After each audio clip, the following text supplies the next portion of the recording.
भारतीय समाज में रिश्ते केवल भावनाओं से नहीं बल्कि जिम्मेदारियों से भी जुड़े होते हैं। जब बात पैसों की आती है तो रिश्तों की असली परीक्षा शुरू होती है। अक्सर देखा गया है कि रिश्तेदारों को बिना सोचे समझे पैसा देने से संबंध बिगड़ जाते हैं, मन में कड़वाहट पैदा होती है और आर्थिक नुकसान भी होता है। आचार्य चाणक्य ने बहुत पहले ही कहा था, जहां विवेक समाप्त होता है वहीं से पतन शुरू होता है। इस लेख में हम चाणक्य नीति के आधार पर ये समझेंगे कि रिश्तेदार को पैसा देने से पहले कौन से 5 महत्वपूर्ण सवाल खुद से जरूर पूछने चाहिए। ये सवाल न केवल आपके धन की रक्षा करेंगे बल्कि आपके रिश्तों को भी सुरक्षित रखेंगे। सवाल 1, क्या यह मदद वास्तव में जरूरी है या केवल आदत बन चुकी है? चाणक्य नीति कहती है कि सहायता वही श्रेष्ठ है जो किसी को आत्मनिर्भर बनाए, न कि परनिर्भर। कई बार रिश्तेदार बार बार आर्थिक मदद मांगते हैं और हम आदतन या भावनाओं में बहकर पैसा दे देते हैं। गहराई से समझें, क्या सामने वाला व्यक्ति वास्तव में संकट में है या वो हर बार आप पर ही निर्भर रहता है? क्या उसने स्वयं समस्या सुलझाने का प्रयास किया है? चाणक्य कहते हैं, जो व्यक्ति अपने प्रयास से बचता है उसे सहायता देना बुद्धिमानी नहीं है।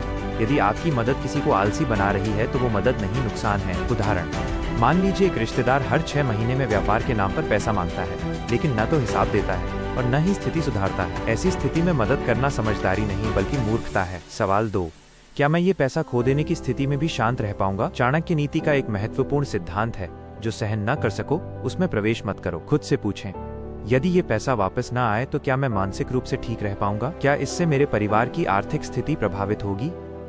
क्या इस धन से मेरी आवश्यक जरूरतें जुड़ी हैं? यदि जवाब नहीं है तो साफ है कि आपको पैसा नहीं देना चाहिए। रिश्तेदारों के साथ लेन देन में अक्सर लिखित समझौता नहीं होता और यहीं से विवाद शुरू होते हैं। चाणक्य की सीख, धन वही दो जिसके खोने का शौक न हो। सवाल 3, क्या इस लेन देन से रिश्ते खराब होने की संभावना है? बहुत से रिश्ते केवल पैसों की वजह से टूट जाते हैं। चाणक्य नीति स्पष्ट कहती है कि जहां लाभ और हानि का टकराव होता है वहां मित्रता और रिश्तेदारी कमजोर पड़ जाती है। विचार करें, यदि पैसे की वापसी में देरी हुई तो क्या मैं पूछ पाऊंगा?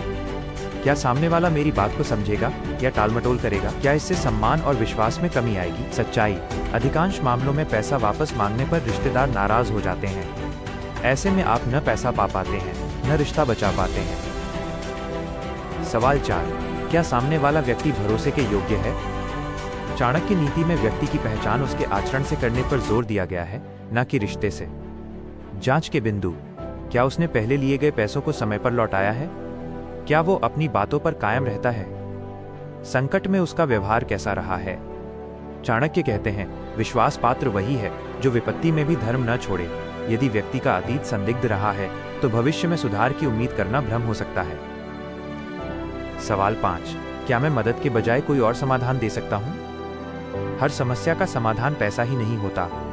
कई बार मार्गदर्शन, सही सलाह या अवसर दिलवाना अधिक प्रभावी होता है। विकल्प सोचें, क्या आप उसे नौकरी या काम से जोड़ सकते हैं? क्या आप उसे सही दिशा दिखा सकते हैं? क्या कोई योजना या कौशल उसे आत्मनिर्भर बना सकता है?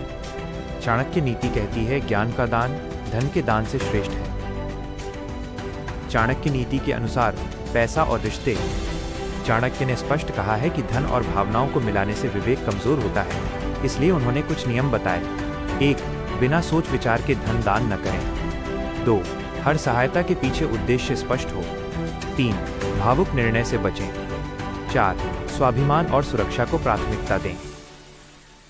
वास्तविक जीवन की सीख, रियल लाइफ लेसन्स। आज के समय में सोशल प्रेशर, इमोशनल ब्लैकमेल और रिश्तों का डर हमें गलत फैसले लेने पर मजबूर करता है।